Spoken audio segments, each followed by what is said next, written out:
Assalamualaikum warahmatullahi wabarakatuh. Bismillahirrahmanirrahim. Innal hamdalillah nahmaduhu wa nasta'inuhu wa nastaghfiruh wa na'udzu billahi min shururi anfusina wa sayyiati a'malina. Man yahdihillahu fala mudilla lahu wa man yudlil fala hadiya lahu. Wa ashhadu an la ilaha illallah wahdahu la syarika lahu wa ashhadu anna Muhammadan abduhu wa rasuluh. Ya ayyuhalladzina amanu taqullaha haqqa tuqatih wa la tamutunna illa wa antum muslimun. Ya ayyuhan nasu taqu rabbakumul ladzi khalaqakum min nafsin wahidah wa khalaqa minha zawjaha wa batha minhuma rijalan katsiran wa nisaa'a.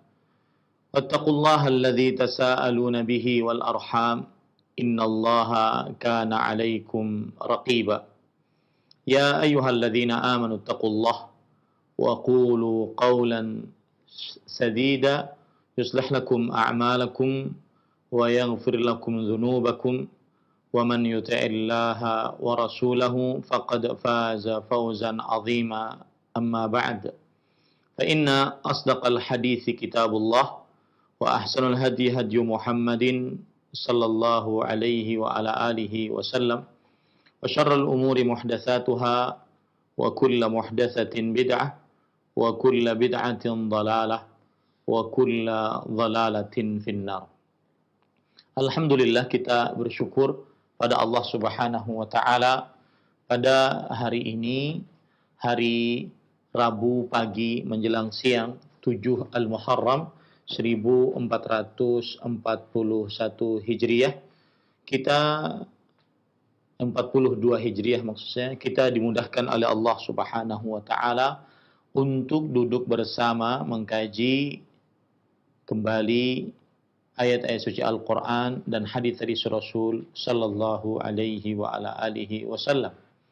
Salawat dan salam semoga selalu Allah berikan kepada Nabi kita Muhammad sallallahu alaihi wa ala alihi wasallam, pada keluarga beliau, para sahabat, serta orang-orang yang mengikuti beliau sampai hari kiamat kelak.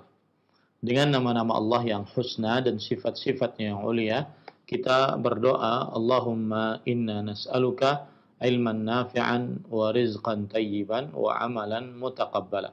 Wahai Allah, sesungguhnya kami memohon kepada Engkau ilmu yang bermanfaat, rezeki yang baik, dan amal yang diterima. Allahumma amin.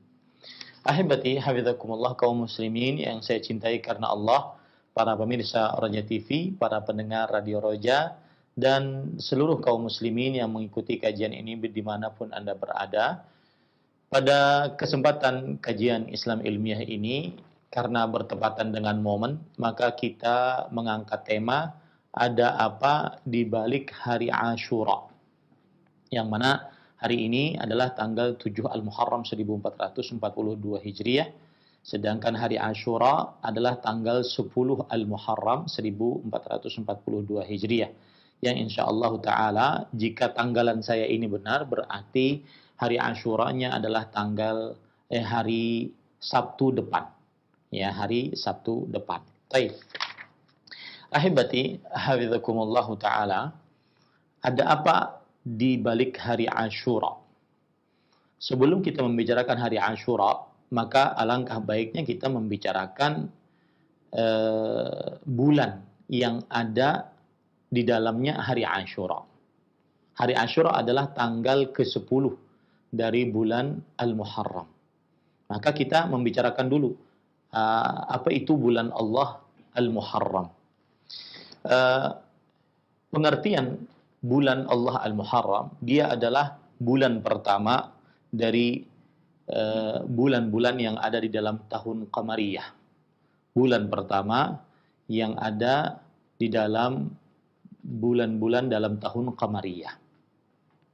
Dan kenapa dinamakan bulan Al-Muharram ataupun dinamakan bulan Muharram, kenapa? Ada beberapa sebab disebutkan oleh para ulama rahimahumullah ta'ala. Yang pertama yaitu untuk menekankan kesucian bulan ini. Karena Muharram diambil dari kata-kata harrama yuharrimu tahriman, yang artinya kesucian, mensucikan sesuatu. Maka untuk menekankan bulan ini bahwa dia adalah bulan suci, bulan agung, bulan mulia, maka diberi nama dengan Al-Muharram. Kemudian sebab yang kedua yaitu Al-Arab kana tataqallabu fihi fatahilluhu wa tuharrimuhu aman. Fatahillahu aman wa tuharrimahu aman. Artinya orang-orang Arab jahiliyah dahulu ataupun orang-orang Arab, kita boleh katakan seperti itu, mereka disebut dengan menyebut bulan ini bulan Muharram karena mereka mengganti-ganti. Dalam artian tahun ini Muharram karena mereka menghalalkan untuk berperang pada tahun ini. Tahun depan Muharram karena mereka mengharamkan untuk berperang pada tahun depannya. Dan seterusnya seperti itu, ganti-gantian. Itu kebiasaan orang Arab. Kemudian yang ketiga adalah al-qitalu fihi Muharram. Kenapa Muharram dinamakan Muharram? Karena berperang di dalamnya diharamkan. Berperang di dalamnya diharamkan. Itulah pengertian dari bulan Allah Al-Muharram. Jadi dia awal bulan dari bulan-bulan pada tahun Qamariyah. Kemudian kenapa dinamakan Muharram? Karena 3 sebab yang sudah saya sebutkan tadi. Untuk penekanan kesuciannya, untuk karena orang Arab kadang menamakan dia Muharram pada tahun yang ini dikarenakan mereka menghalalkan peperangan. Tahun depan mereka katakan Muharram lagi karena mengharamkan peperangan. Sebab yang ketiga yaitu karena berperang di dalamnya diharamkan. Makanya disebut dengan Muharram. Baik. Sekarang apa keutamaan dari bulan Allah Al-Muharram? Maka disebutkan bahwasanya dalam surat At-Taubah ayat 36 Allah Subhanahu wa taala berfirman bahwa bulan Allah Al-Muharram itu adalah salah satu dari bulan suci. Salah satu dari bulan suci. Allah berfirman, "Inna iddatash syuhuri 'indallahi 12 syahran fi kitabillah. Yauma khalaqas samawati wal arda minha arba'atun hurum."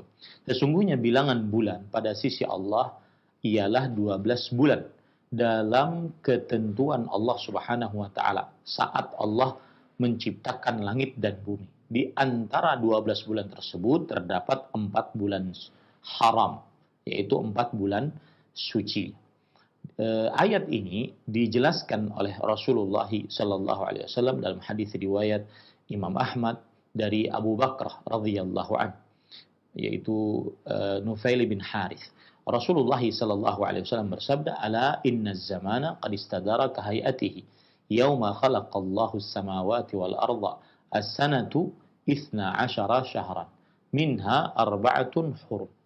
Thalathatun mutawaliyah, Dzulqa'dah wa Dzulhijjah wal Muharram wa Rajab Mudhar alladzi baina Jumada wa Sya'ban." Yang artinya, ingatlah sesungguhnya masa telah berputar pada seperti awalnya. Pada hari Allah telah menciptakan langit dan bumi. 1 tahun terdapat 12 bulan. Dari 12 bulan terdapat 4 bulan suci. 3 bulan berurutan. Dzulqa'dah, Dzulhijjah, dan Al-Muharram. Dan bulan Rajab Mudhar yang terletak antara bulan Jumada dan bulan Sya'ban. Nah, inilah keutamaan bulan Allah Al-Muharram, yaitu dia termasuk daripada bulan suci. Ya, termasuk daripada bulan suci. Itu keutamaan yang pertama. Keutamaan yang kedua, tidak ada bulan-bulan pada tahun Qamariyah dari mulai Muharram, Safar, Rabiul Awal, Rabiul Tsani, Jumadal Ula, Jumadal Tsaniyah, Rajab, Sya'ban, Ramadan, Syawal, Dzulqa'dah, Dzulhijjah, 12 bulan itu tidak ada yang digandengkan dengan nama Allah. Seperti misalkan Syahrullahil Muharram, bulan Allah Al-Muharram, kecuali bulan Muharram. Hatta Ramadan, sampai bulan Ramadan tidak dikatakan Syahrullahi Ramadan, tidak ada. Tidak ada dalil yang menunjukkan akan hal itu. Ya, tidak ada dalil yang menunjukkan akan hal itu, dan ini menunjukkan keutamaan. Karena kata ketika digandengkan dengan lafzul jalalah, nama Allah yang agung, Ismullahil Azam, nama Allah yang paling agung, maka dia menjadi mulia. Seperti misalkan Kitabullah, Rasulullah, Baitullah, ya, Rasulnya Allah, kitabnya Allah, Baitullah, rumahnya Allah. Ya, ini juga Syahrullahil Muharram, ya, bulan Allah yang suci, yaitu bulan Allah Al-Muharram. Kemudian ahibati hafizakumullah taala, ada perkataan yang menarik disebutkan oleh Al-Hafidz Ibnu Rajab dalam kitab beliau Lataiful Ma'arif, menukil perkataan Al-Hasan Al-Basri rahimahullah, seorang tabi'in. Beliau mengatakan, "Innallaha azza wa jalla iftataha sanata bi syahrin haram." Sesungguhnya Allah Subhanahu wa taala memulai tahun dengan bulan suci, yaitu bulan Allah Al-Muharram, wa khatamaha bi syahrin haram, dan Allah menutupnya dengan bulan suci, yaitu bulan Dzulhijjah. Falaysa fis sanah ba'da syahri Ramadan a'zama indallahi minal Muharram. Yang artinya, maka tidak ada di dalam satu tahun setelah bulan Ramadan yang lebih agung dibandingkan bulan Allah Al-Muharram di sisi Allah Subhanahu wa taala. Tidak ada bulan yang paling agung di sisi Allah setelah Ramadan kecuali bulan Allah Al-Muharram. Ini perkataan salafus saleh, yaitu Al-Hasan Al-Basri rahimahullahu taala. Kemudian ini yang kedua. Yang ketiga adalah keutamaan bulan Al-Muharram dilihat dari sisi berpuasa, memperbanyak puasa di bulan Allah Al-Muharram adalah amalan paling utama setelah berpuasa pada bulan Ramadan. Memperbanyak puasa di bulan Allah Al-Muharram adalah amalan paling utama setelah berpuasa pada bulan Ramadan. Sebagaimana hadis riwayat Imam Muslim, Nabi Muhammad sallallahu alaihi wa ala alihi wasallam bersabda, "Afdhalus siyami ba'da Ramadan syahrullahil Muharram." Yang artinya, puasa paling utama setelah berpuasa pada bulan Ramadan adalah berpuasa pada bulan Allah Al-Muharram. Nah, itu dia. Ini 3 keutamaan. Ada hadis yang disebutkan oleh sebagian orang, ya, yaitu Nabi Muhammad sallallahu alaihi wasallam pernah ditanya, "Ayu as-saumi afdalu ba'da Ramadan?" Puasa apakah yang paling utama setelah Ramadan? Maka beliau menjawab, "Sya'ban li ta'zimi Ramadan." Berpuasa bulan Sya'ban karena untuk mengagungkan bulan Ramadan yang setelah Sya'ban. Kemudian beliau ditanya lagi, "Fa ayyus sadaqati?" Sedekah apa yang paling agung? Maka Rasulullah SAW bersabda, "As-sadaqatu fi Ramadan." Sedekah pada bulan Ramadan. Akan tetapi hadis ini disebutkan oleh para ulama rahimahullah taala sebagai hadis yang mungkar, ya, sebagai hadis yang mungkar. Ini dijelaskan oleh Imam Al-Albani rahimahullah di dalam kitab Dha'ifut Tirmidzi, kemudian juga dijelaskan di dalam kitab Fiqhus Sunnah, ya, disebutkan hadisnya di dalam kitab Musnad Abu Ya'la, dan hadisnya mungkar. Begitu juga hadis yang lain yang disebutkan Al-Hafidz Ibnu Hajar Al-Asqalani rahimahullah dalam kitab beliau Fathul Bari, hadisnya juga tidak tetap atau tidak sahih dari Rasulullah SAW yang berbunyi, "Afdhalus siyami ba'da Ramadan Sya'ban." Puasa paling utama setelah bulan Ramadan adalah berpuasa pada bulan Sya'ban. Nah, ini para ikhwan yang dirahmati oleh Allah Subhanahu wa taala. Itu berkaitan dengan berpuasa pada bulan Ramadan, dan itu berkaitan dengan keutamaan berpuasa pada bulan Al-Muharram, dan itu berkaitan dengan juga keutamaan Al-Muharram. Jadi saya ulangi, keutamaan Al-Muharram adalah dia bulan suci, salah satu dari 4 bulan suci. Yang kedua, dia digandingkan dengan lafzul jalalah, ismullahil a'zam, Allah, maka dia menjadi mulia, ya. Yang ketiga, berpuasa di dalam bulan Allah Al-Muharram adalah amalan yang paling utama setelah berpuasa pada bulan Ramadan. Nah, para ikhwah yang dirahmati oleh Allah, sebelum saya lanjutkan, ada penjelasan menarik disebutkan oleh para ulama rahimahumullah ta'ala tentang bulan Allah Al-Muharram. Di antaranya yang dijelaskan oleh Imam Ibnu Ullan, ya, Imam Ibnu Ullan. Dan beliau ini adalah seorang ahli tafsir, seorang ahli hadis, kemudian berasal dari kota Mekah. Imam Ibnu Ullan rahimahullah taala berkata, sebagaimana perkataan ini disebutkan di dalam kitab Al-Futuhat Ar-Rabbaniyah bi Syarh Al-Adhkar An-Nawawiyah. Qala As-Suyuti su'iltu lima khussa al-Muharram biqaulihim syahrullahi tabaraka wa ta'ala duna sa'iri syuhur. Kata Imam As-Suyuti rahimahullah, aku ditanya, kenapa bulan Al-Muharram dikhususkan dengan ucapan bulan Allah, tidak pada bulan-bulan yang lain? Bulan Ramadan kah, bulan Syawal kah, bulan Rabiul Awal, Rabiul Tsani kah, Jumadal? Tidak disebutkan bulan Allah. Kenapa khusus untuk Al-Muharram? Ya. Ma'anna fiha ma yusawihi fil fadli aw yazidu alaihi ka Ramadan. Padahal ada bulan yang sama keutamaannya dengan bulan Allah Al-Muharram, bahkan lebih utama. Seperti bulan Ramadan, lebih utama tentunya daripada bulan Al-Muharram. Maka kata Imam Asyuti rahimahullah, wajadtu ma yujabu bihi. Aku mendapati jawabannya. Bi anna hadzal isma islamiyun duna sairi asy-syuhuri fil jahiliyah. Karena nama ini nama dari nama ajaran Islam. Ya, berbeda dengan ajaran-ajaran Arab jahiliyah. Wa kana al-ismul muharram fil jahiliyah safarul awal. Kenapa? Karena bulan Al-Muharram di masa Arab jahiliyah mereka mengatakan nama bulannya adalah Safar awal. Safar awal. Walladzi ba'dahu Safarul tsani.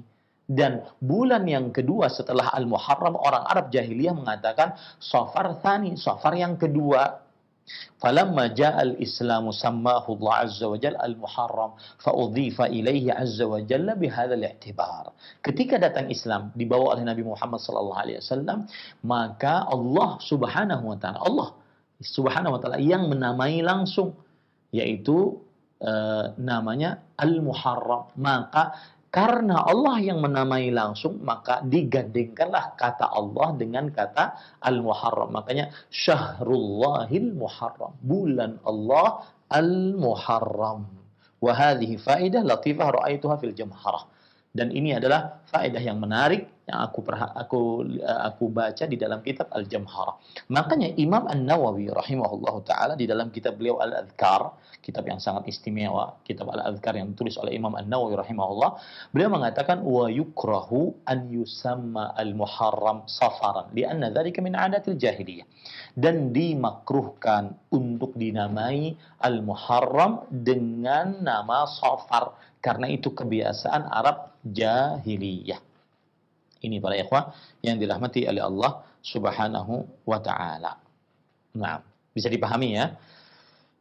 Kemudian juga ada hal yang menarik juga disebutkan oleh para ulama rahimahumullah taala, di antaranya oleh Fadilatul Syekh Al-Allamah Bakar Abu Zaid hafizahullah dalam kitab Mu'jam Al-Manahi Al-Lafdhiyah. Mu'jam Al-Manahi Al-Lafdhiyah. Kata beliau, min al-akhfa' allati yaqa'u fiha katsirun minan nasi qauluhum muharram mujarradan 'anil alif wal lam.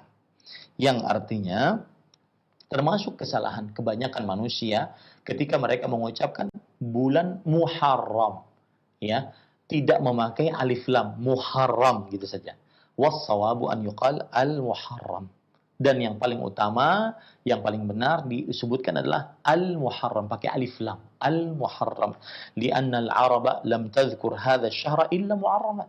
Karena orang Arab tidak menyebutkan nama ini kecuali dengan alif lam. Wa bidza waradatil ahaditsus syarifah wa asy'arul Arab. Dan dengan alif lam itu juga terdapatlah hadis-hadis yang di dalam hadis-hadis yang sahih dan juga syair-syair Arab. Al-Muharram, Al-Muharram, Al-Muharram. Contohnya tadi Syahrullahil Muharram, ya, bulan Allah Al-Muharram, ya. Ini para ikhwan yang dirahmati oleh Allah Subhanahu wa taala. Jadi lebih dianjurkan untuk mengucapkan sebenarnya adalah Al-Muharram. Berarti Ustaz, di kalender-kalender kita sebenarnya bukan bulan Muharram, tetapi bulan Al-Muharram. Nah, ini para ikhwah yang dirahmati oleh Allah Subhanahu wa taala. Baik. Sesudah kita mempelajari pengertian bulan Allah Al-Muharram, keutamaan bulan Allah Al-Muharram, kemudian beberapa penjelasan tentang Al-Muharram, maka saya ingin menyebutkan beberapa amalan-amalan yang bid'ah.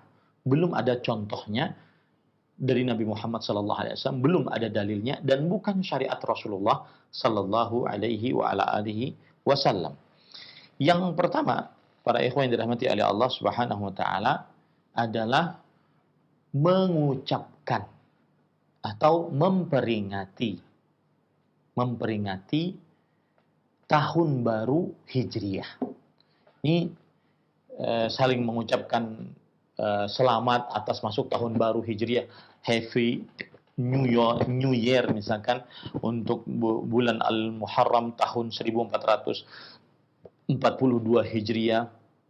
Ini belum ada dalil dan kebiasaan dari Nabi, para sahabat, para tabi'in, para tabi'un tabi'in, belum ada. Ya. Jadi tidak perlu untuk mengucapkan hal tersebut. Ya.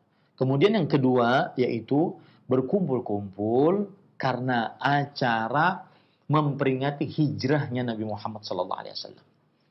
Ya, mengkhususkan perkumpulan. Kemudian di perkumpulan itu entah nanti membaca bacaan-bacaan Al-Quran, kemudian bacaan-bacaan zikir, bacaan-bacaan sholawat, ataupun ceramah agama, berkumpul memperingati khusus hijrahnya Nabi Muhammad Sallallahu Alaihi Wasallam. Maka jawabannya ini belum ada contoh dari Nabi, para sahabat, para tabi'in, para tabi'un tabi'in. Ya, kalau seandainya itu baik, maka niscaya mereka akan melakukannya. Dan Nabi Muhammad SAW mempunyai kesempatan untuk memperingati hijrah Nabi Muhammad SAW. Kita tidak meragukan bahwasanya hijrah Nabi Muhammad SAW adalah sebuah sejarah yang sangat berarti, merubah sejarah keterpurukan kaum muslimin. Ya, akhirnya kaum muslimin menjadi berjaya setelah hijrahnya Nabi Muhammad Sallallahu Alaihi Wasallam. Tetapi mengkhususkan memperingati hijrahnya Nabi Muhammad SAW, padahal Nabi Muhammad SAW mampu melaksanakannya, tidak ada yang melarang beliau untuk melakukannya, ya. Tetapi beliau tetap tidak lakukan sampai akhir hayat beliau, menunjukkan hal tersebut belum disyariatkan. Yang apabila dikerjakan di zaman sekarang, maka itu berarti perbuatan yang mengada-ada di dalam agama. Nah, kemudian ahibati hafizakumullah ta'ala, yang ketiga adalah mengkhususkan puasa pada hari pertama dari awal tahun, hari pertama dari bulan Allah Al-Muharram, karena niatan untuk membuka tahun dengan puasa, tahun baru dengan puasa. Maka kita katakan, para ikhwan yang dirahmati oleh Allah Subhanahu wa taala, bahwasanya memang sangat dianjurkan untuk berpuasa pada bulan Allah Al-Muharram. Akan tetapi mengkhususkan puasa pada hari pertama pada bulan Allah Al-Muharram untuk membuka tahun baru dengan puasa, maka ini belum ada contohnya dari Rasulullah Shallallahu Alaihi Wasallam. Nah,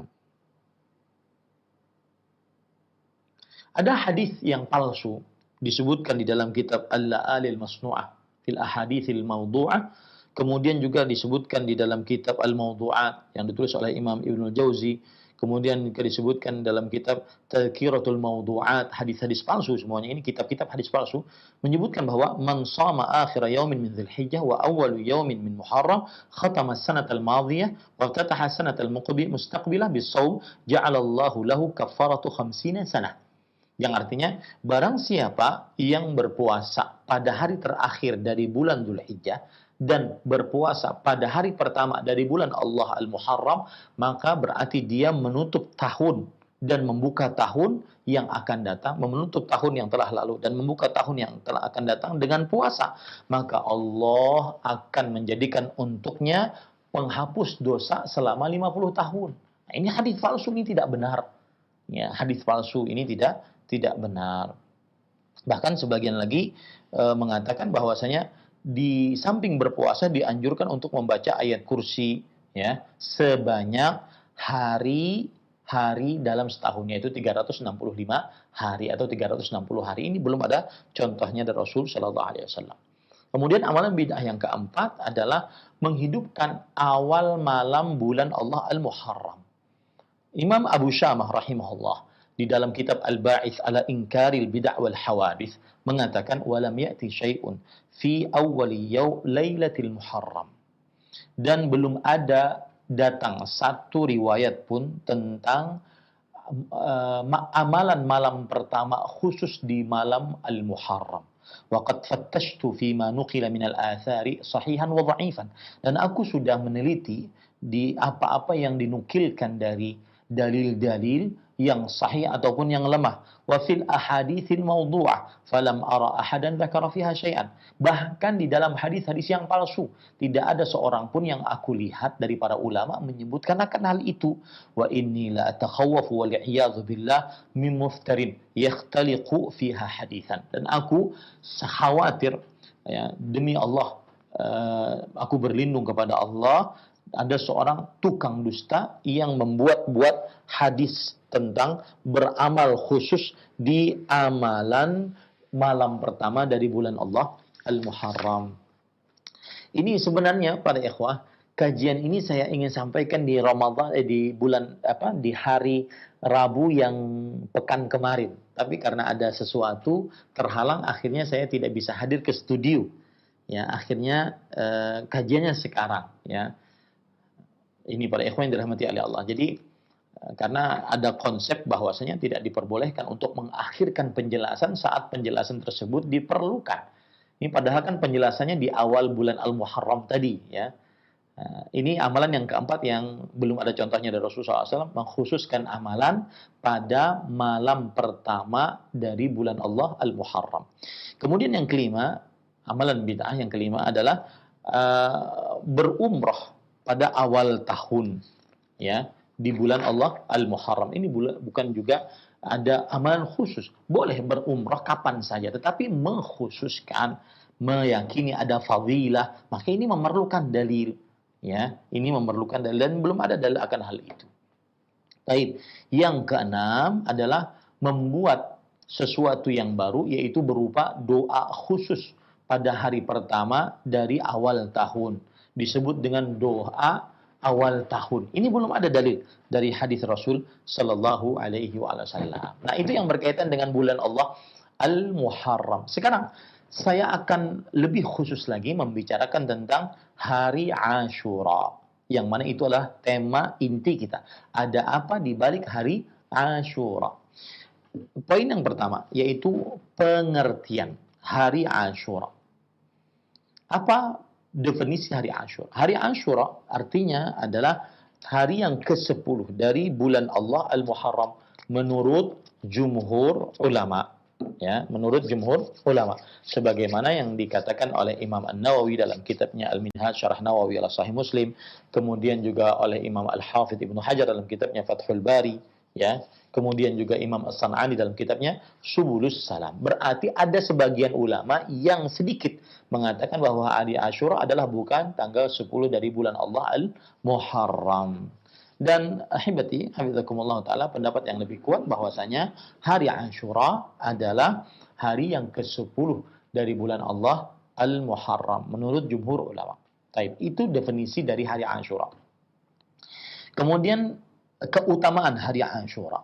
Maka ahibati, hafizakumullah ta'ala, keutamaan hari Ashura banyak. Di antaranya satu, berpuasa pada hari Ashura adalah menghapuskan dosa 1 tahun yang telah lalu.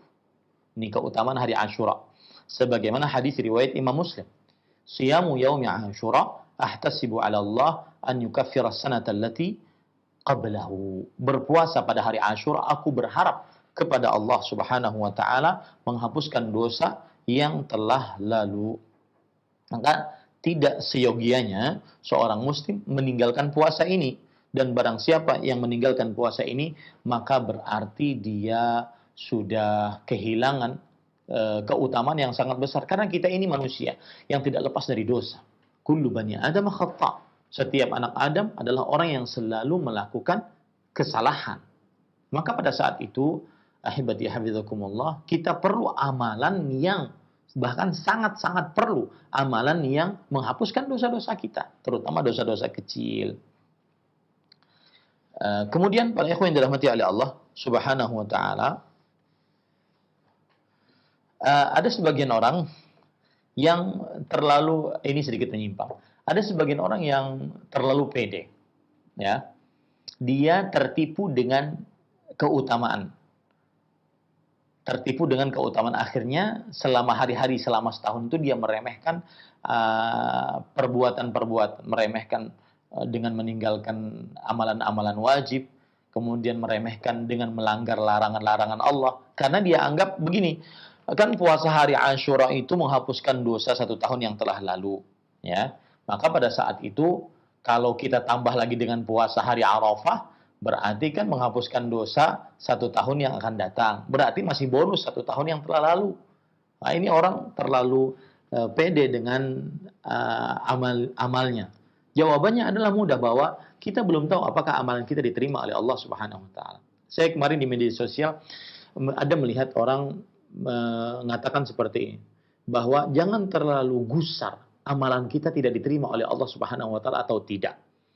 Tetapi kita ketika ditakdirkan untuk sujud saja kita bisa bersyukur. Kita bersyukur kepada Allah Subhanahu wa taala. Maka jawabannya, kebiasaan para salafus saleh dari Nabi, para sahabat, para tabi'in, para tabi'un tabi'in, mereka sangat khawatir amal mereka tidak diterima oleh Allah. Jadi khawatir amal tidak diterima oleh Allah Subhanahu wa taala itu ditunjuki oleh ayat, ditunjuki oleh hadis, ditunjuki oleh kebiasaan para salafus saleh. Jadi jangan terlalu pede dengan amalan kita diterima atau diterima, ya. Karena tidak semua yang beramal diterima oleh Allah Subhanahu wa taala. Adapun masalah orang bisa sujud, salat, kemudian dia sujud, kemudian dia itu adalah nikmat Allah Subhanahu wa taala. Ini lain hal. Ya. Itu salah satu nikmat Allah, betul. Kita harus bersyukur atasnya, betul. Tetapi ketika kita beribadah harus naik kualitas kita, yaitu memikirkan apakah amal ini diterima oleh Allah Subhanahu wa taala atau tidak. Karena itu yang ditunjuki oleh ayat Al-Qur'an, seperti misalkan walladzina yu'tuna ma ataw wa qulubuhum wajilah wa annahum ila rabbihim raji'un. Itu ayat Allah Subhanahu wa taala sebutkan di dalam Al-Qur'an.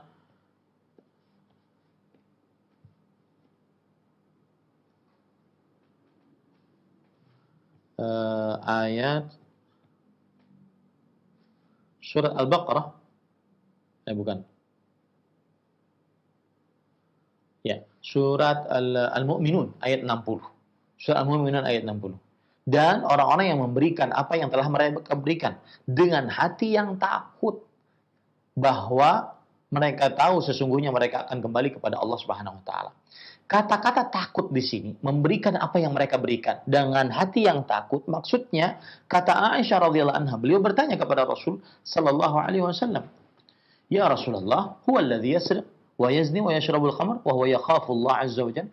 Wahai Rasulullah, apakah orang-orang yang memberikan apa yang mereka berikan dan hati mereka itu takut, maksudnya adalah orang-orang yang mencuri, berzina, minum minuman keras, dan dia takut disiksa oleh Allah Subhanahu wa taala? Kata Rasulullah SAW, "La ya binta Abi Bakar." Tidak, wahai anak perempuan Abu Bakar As-Siddiq. Ya binta Siddiq, walakinna alladhi yusalli wa yasum wa yatasaddaq wa huwa yakhafu Allah azza wa jalla. Tetapi yang dimaksud itu adalah orang-orang yang puasa, sholat, bersedekah, dan dia khawatir, takut kepada Allah Subhanahu wa taala. Dan ini membuat kita tidak ujub dengan amal. Ya. Ini saya koreksi sebagian orang yang mengatakan bahwasanya jangan terlalu gusar amal kita diterima atau tidak diterima oleh Allah Subhanahu wa taala. Bahwa sujud kita saja kita harus bersyukur. Satu sujud yang kita kerjakan kita harus bersyukur. Ini perkataan kurang tepat. Kenapa demikian? Karena ayat menunjukkan, hadis menunjukkan, para sahabat, para tabi'in, para tabi'ut menunjukkan bahwasanya kita harus khawatir amal kita diterima atau tidak oleh Allah Subhanahu wa taala. Lihat perkataan Ali bin Abi Thalib radhiyallahu anhu. Rasulullah sallallahu alaihi wasallam bersabda, Ali bin Abi Thalib radhiyallahu anhu berkata, "Kunu liqabulil amal ashadda minkum ihtimaman minal amal. Alam tasma'u Allah azza wa jalla yaqul innama yataqabbalu Allahu minal muttaqin." Yang artinya, jadilah kalian orang yang lebih perhatian diterimanya amal. Lebih perhatian dibandingkan beramal itu sendiri. Saya ini doanya diterima ya enggak ya? Sholatnya diterima enggak ya? Sedekahnya. Itu yang harus selalu ada dalam benak kita. Lebih utama daripada beramal itu sendiri. Apakah kalian tidak mendengar Allah Subhanahu wa taala berfirman dalam Al-Qur'an, sesungguhnya Allah hanya menerima dari orang-orang yang bertakwa. Artinya ada yang tidak diterima oleh Allah Subhanahu wa taala. Sebagaimana ayat disebutkan dalam surah Al-Maidah ayat 27. Umar bin Khattab radhiyallahu anhu juga mengatakan bahwasanya la in a'lamu anna Allah taqabbala minni mithqala habbatin ahabbu ilayya minad dunya wa ma fiha. Kalau aku mengetahui bahwa Allah Subhanahu wa taala menerima dariku walau satu sedekah sebesar biji sawi, maka aku lebih sukai dibandingkan dunia dan seisinya. Kenapa? Karena orang kalau diterima amalnya berarti dia bertakwa. Bertakwa tempatnya dalam surganya Allah Subhanahu wa taala. Nah, ini para ikhwan yang dirahmati oleh Allah Subhanahu wa taala. Baik. Yang kedua, keutamaan dari hari Asyura adalah Nabi Muhammad SAW sangat-sangat memperhatikan berpuasa pada hari Asyura dibandingkan puasa-puasa hari-hari yang lain. Hal ini berdasarkan hadis riwayat Imam Bukhari dan Muslim. Abdullah bin Abbas radhiyallahu anhu bercerita, "Ma ra'aitun nabiyya sallallahu alaihi wasallam yataharra siyamu yaumin faddalahu ala ghairihi illa hadzal yaum, yaum Asyura." Aku tidak pernah melihat Nabi Muhammad SAW sangat memperhatikan berpuasa pada suatu hari yang beliau utamakan puasa tersebut dibandingkan hari-hari yang lain kecuali puasa hari ini, yaitu hari Asyura. Nah, ini para ikhwah yang dirahmati oleh Allah Subhanahu wa taala. Nah, kemudian para ikhwah yang dirahmati oleh Allah Subhanahu wa taala, dianjurkan untuk berpuasa tanggal 9-nya. Kenapa demikian?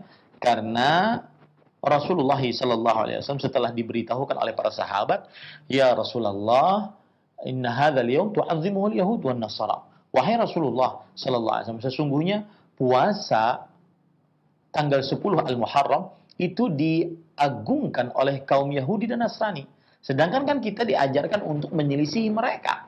Maka kemudian Rasulullah sallallahu alaihi wasallam bersabda, "La in baqitu ila qabil la asumanna tasu' atau tasi'." Jika aku hidup tahun depan, maka sungguh aku akan benar-benar berpuasa tanggal 9 Al-Muharram. Maka dianjurkan untuk berpuasa 9 dan 10. 10 karena hari Asyuranya, 9-nya untuk menyelisih kaum Yahudi dan Nasrani. Baik. Saya ingin menyebutkan pada tahun ini 1442 Hijriah. Mari berhitung sama saya ya. Ini kalau seandainya hitungan di jam saya benar ya, bahwa hari ini adalah tanggal 7 Al-Muharram 1442 Hijriah. Sekarang hari Rabu. Baik, besok hari Kamis. Tanggal 8 Al-Muharram 1442 Hijriah. Sangat dianjurkan berpuasa. Disebabkan beberapa sebab. Satu, karena dia adalah salah satu hari dari hari-hari Muharram. Dua, karena berpuasa di hari Kamis dianjurkan. Sebagaimana Rasulullah SAW mengatakan bahwa hari Kamis adalah hari diangkatnya amalan ke hadapan Allah Subhanahu wa taala. Wa ana uhibbu an yurfa'a amali wa ana sha'im. Dan aku menginginkan ketika diangkat amalanku, aku dalam keadaan berpuasa. Ini hari Kamis besok ya, tanggal 8 Al-Muharram. Hari Jumatnya tanggal 9 Al-Muharram 1442 Hijriah. Dianjurkan untuk berpuasa. Kenapa? Karena tadi menyelisihi kaum Yahudi dan Nasrani. Jika aku hidup tahun depan, sungguh aku akan benar-benar berpuasa pada tanggal 9 Al-Muharram. Hari Jumat ya. Hari Sabtu tanggal 10 Al-Muharram. Sangat dianjurkan berpuasa. Kenapa? Karena hari Asyura yang menghapuskan dosa 1 tahun yang telah lalu. Baik. Hari Sabtu ya. Tanggal 10. Kemudian hari Ahad tanggal 11. Maka dianjurkan juga berpuasa. Kenapa? Karena dia 1 hari dari hari-hari bulan Allah Al-Muharram. Baik. Dan juga sebagian ulama di antaranya Imam Ibnu Qayyim Al-Jauziyah rahimahullah dianjurkan berpuasa tanggal 11 Al-Muharram. Kenapa demikian? Karena sikap kehati-hatian. Sikap kehati-hatian. Jangan-jangan penentuan awal bulan Allah Al-Muharram 1442 tadi kurang tepat. Maka jangan-jangan hari Asyuranya adalah hari Ahad. Ya, hari Asyuranya adalah hari Ahad. Jadi tanggal 11 dianjurkan untuk berpuasa. Karena sebab-sebab yang saya sebutkan tadi. Tanggal 12 hari Senin. Dianjurkan lagi untuk berpuasa. Karena hari Senin, hari Seninnya, dan karena dia adalah hari-hari dari bulan Allah Al-Muharram. Dan hari Senin sama dengan hari Kamis dianjurkan untuk berpuasa. Kenapa? Karena hari itu diangkat amalan ke hadapan Allah. Dan Rasulullah SAW menyukai ketika amalannya diangkat. Beliau dalam keadaan berpuasa. Itu hari Senin, tanggal 12. Hari Selasa, Rabu, Kamis, 13, 14, 15 adalah hari-hari Ayyamul Bidh. Hari-hari putih. Dianjurkan untuk berpuasa. Dan pahalanya siapa yang berpuasa pada hari-hari putih ini, 13, 14, 15, maka jika dia berpuasa setiap bulannya, maka berarti dia berpuasa seperti berpuasa sepanjang tahun. Jadi subhanallah, sepekanan ini mulai besok, ya, sangat-sangat dianjurkan untuk berpuasa. Ya, sepekanan ini mulai besok sangat-sangat dianjurkan untuk berpuasa. Dari mulai Kamis sampai Kamis depan. Kamis besok sampai Kamis minggu depannya lagi. Paham ya para ikhwan yang dirahmati oleh Allah Subhanahu wa taala. Itu saya tadi mikir di jalan dari rumah ke studio, oh ternyata seperti itu. Ini faedah yang menarik dan unik. Mudah-mudahan yang menyampaikan bisa berpuasa, yang para pemirsa, para pendengar juga bisa melaksanakannya. Nah, ahibati, hafizakumullah, perlu diingat di sini, termasuk kekeliruan adalah orang yang berpuasa pada hari ke-9 dari bulan Allah Al-Muharram saja. Bahwasanya dia tidak berpuasa pada tanggal 10-nya. Tidak, ini keliru. Ya, tanggal 9 Al-Muharram itu kita berpuasa untuk